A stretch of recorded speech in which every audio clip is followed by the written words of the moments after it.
Сәлеметсіз сіздерме құрметті Темиртау қаласының тұрғындары.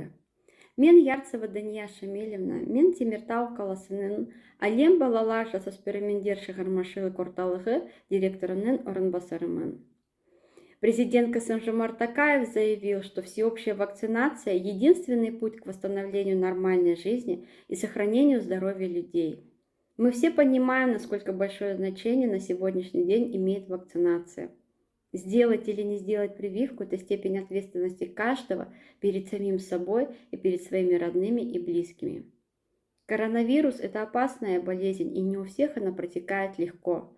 Переболевшее население беспечно думает, что имеющиеся антитела защитят их от повторного заболевания. Вместе с тем регистрируются повторные случаи. Вакцинация – это единственный способ остановить пандемию.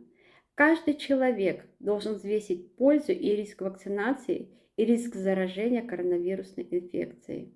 На сегодняшний день в Казахстане имеется несколько видов вакцин. В любой поликлинике, в любом центре вакцинации можно бесплатно получить прививку от COVID-19. Наш Центр детско-юношеского творчества «Алем» призывает всех жителей города Темиртау пройти вакцинацию для того, чтобы как можно быстрее вернуться к обычной жизни до пандемии. Денсаулықтарыңыз мықты болсын. Өздеріңізді және туыстарыңызды қорғаңыз.